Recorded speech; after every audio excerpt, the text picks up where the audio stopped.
garage when the sun comes up. We've been talking about how wonderful your job is and how hard you work to get here. What does it get you up close? You get to the beach and you're an astronaut. What does it get you up close about? It's easy. The people I get to work with. NASA's a great team. The astronaut office has a lot of great folks. The Johnson Space Center, Kennedy Space Center, and the whole NASA, kind of the whole NASA family, they're just great folks to work with. That's what makes it fun come to work every day, is the people you get to interact with.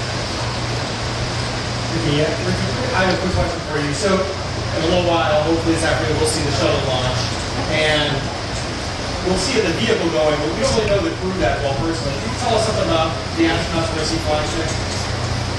Yeah, got to run through the kind of the patch here. The commander is Mark Kelly, who is a Navy pilot. He actually has an identical twin brother, although Clay Anderson and I were discussing it last night. We've never really seen them together, so they could be just one guy. And Mark, this is his fourth mission. Mark and Scott actually are both very, very talented individuals, very dry sense of humor. I can't think of a better guy to go up here and execute this mission towards the end of the Space Shuttle program. Greg Johnson, who no one calls Greg, everyone you'll hear when you're talking to for mission control, everyone will call him Box. That's his call sign. He's an Air Force pilot. Box, great sense of humor. He's a very accomplished musician, a piano player, trumpet player. His second mission. Mike Fink, I don't think you'll hear him called Mike either. His name is, everyone calls him Spanky. And if you take a look at Spanky from the Little Rascals and then bring up Mike Fink's picture, you'll get an idea why. In fact, Spanky was one of the guys I ran into who was out for a run, and I couldn't get words out of my mouth before he was heckling me. I actually had the opportunity to fly with Spanky. He was the commander of Expedition 18 when Discovery docked with the space station on orbit.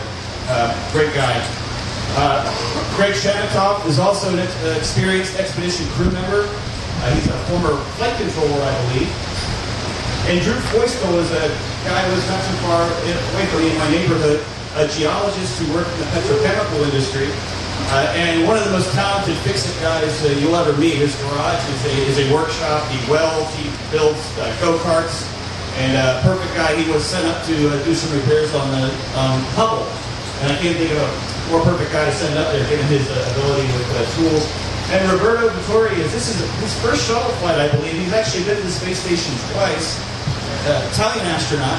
And what's going to be really neat about this is there's going to be two Italian astronauts on orbit. Roberto's going to join Paolo Nespoli, who is an increment crew member who flew up on a Soyuz. So, big day for Italy when the hatch is open and we have our first time we have two Italian astronauts on orbit together. What else you got? Yes. Quick question for my school kids I was just striking. What type of food do you have up in space, and what's the biggest solid food you might have up there? The biggest solid food? Yeah. Wait, your kids will appreciate that. I think my most common meal was peanut butter and jelly sandwich because it's just so easy. In fact, they ask you when you go to lunch, hey, in your you have a little bag attached to your seat. What do you want packed for yourself? I said, just peanut butter and jelly. Just keep it easy. And one of the things you've got to be careful of on orbit is crumbs. So we typically don't take bread with us, we take tortillas. So it's peanut butter and jelly tortillas. The food's pretty good. It's largely meals ready to eat type of food. Backpacking, camping food. So there's a wide selection. You actually get to choose your menu. And so a lot of variety, and it's like going on a great camping trip. I don't know about the largest bulk item. Most of this stuff is kind of individually packed. It's like we're not going to fly a turkey. We would fly a packet with turkey and gravy. Good question. Yes, question. My name is Daniel Stuka. A question about what's it like flying with all the astronauts coming from all the different countries? So you mentioned Italy, and there's Canadians and Russians. And what are some of the cultural differences that tend to come up? That's a great question. I think that's one of the strengths of the astronaut office is the fact that the folks that I work with are very focused on what the mission is. And I've had bosses. One of my latest bosses was Koichi Okada, so a Japanese astronaut. So when you sit around the table with our leadership team, it's not what country you're from. It's how are we working together to pull this mission off. So it's kind of a mini United Nations, and everyone's working together with one objective, to execute the mission as safely and effectively, efficiently as possible. So I would run across cultural differences, and those that are there are it's an opportunity to learn from others, and it's just been a real treat to be able to work with astronauts from other countries. Okay, we have time for 2 more questions. Sure. Wondering, can you tell us what it's like, the actual trip up and then the trip down? The trip up versus the trip down, and what's that like? The trip up is the best amusement park ride you could take. You think you're prepared for it, and when you feel the main engine start. Actually, we were watching the launch yesterday. My wife was asking a question about, do you feel when they do that? Oh yeah. When they go to gimbal the engines, you'll see they gimbal the engines just to make sure the gimbals are working so they can actually steer this thing before they commit to launching it.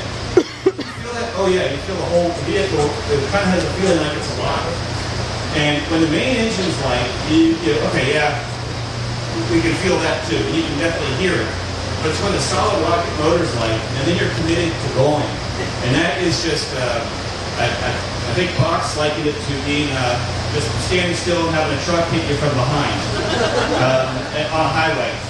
And that's really the sense you get. You just kind of leap off the earth, and then it's just the constant acceleration. You just keep thinking, wow, boy, I really can't go any faster than I'm going now. And you continue to go faster than you were going the last time you thought it.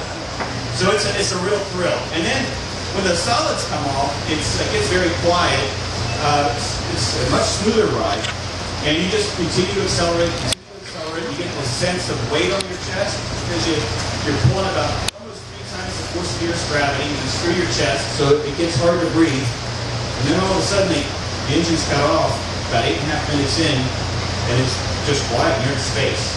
So it's a pretty dynamic 8.5 minutes, and a very exciting 8.5 minutes. Coming down, it takes about an hour from the time we burn the engines over India. Basically just turn the orbiter around and give it a gentle nudge out of, just fire these OMS engines. It's a very gentle nudge that will have us start to fall out of orbit. So it's a much more gradual process. It's less dynamic. The sensation I had there, I think it's different from most folks, is just you start to feel gravity again. So you find yourself slouching down in your seat. Things that were long since lost 8 days ago on the mission mysteriously start falling from the sky. So you hear things dropping that have been wedged in a bag somewhere, and the oatmeal that you floated away from you 4 days ago is now right there, your best friend. So, and then it's a very smooth ride though. It's a very smooth ride. We like it. It's kind of like a commercial airliner when we landed. Good question. I think here in the back. Hi, my name is Anne McKenna. I'm interested because a lot of people have a very scientific background. What happens to people? Are they atheists? Are they involved? Are they more religious when they're up there? Are they less religious when they're up there? What's the majority experience for the astronauts? That's a heavy question, and I don't know that I can speak for a majority kind of.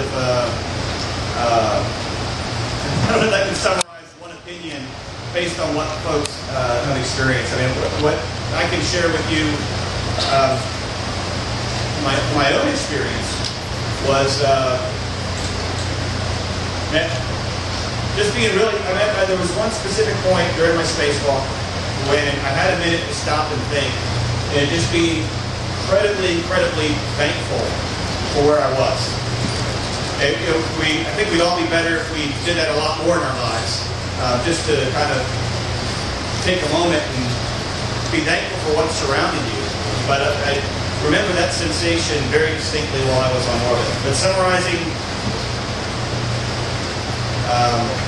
everyone's, it's such a personal thing. And some people people don't talk about it, don't share it with you. I think you have such a diverse background, that'd be a hard one to put into words. That's what I can offer. Ricky, we actually have one more question we can do. Sure. Ricky is not Astro Club. Leland is Astro Club. So you guys are tweeting out about the peanut butter that Ricky, that Astro Club said that, so now Astro Club will need to say that.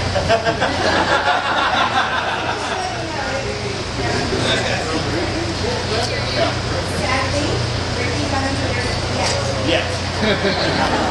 My daughters would get a real kick that I was here talking to you guys today. My teenage daughters who think I know next to nothing about everything. So, yeah, you're probably right. I think we have time for one more question. Everyone is wondering, how long does it take, after the 8.5 minutes to get into orbit, how long does it take to get to the International Space Station? Can you, as she said, can they just drive there immediately, or how long does it take to sync up the orbits? We will dock. How long does it take us to get to the International Space Station? We'll dock on flight day 3. But the question is, how long does it really take? It doesn't take us to flight day 3 to catch up to the International Space Station. It's a kind of a gradual a dance that we have to do to catch up and get in the position we want to get to so we can dock. It doesn't take that long, but we have a lot of work we need to do to get ready to dock. And one of the main reasons we wait until flight day 3 is so we can get the robotic arm out and start surveying the shuttle to make sure we haven't sustained any damage on ascent. So flight day 2 is basically spent the entire time surveying the wing, the belly of the orbiter, the nose cap, all the places that would be sensitive to damage from debris falling off the external tank. I think that's all we're going to have time for. Ricky, thanks for coming out today.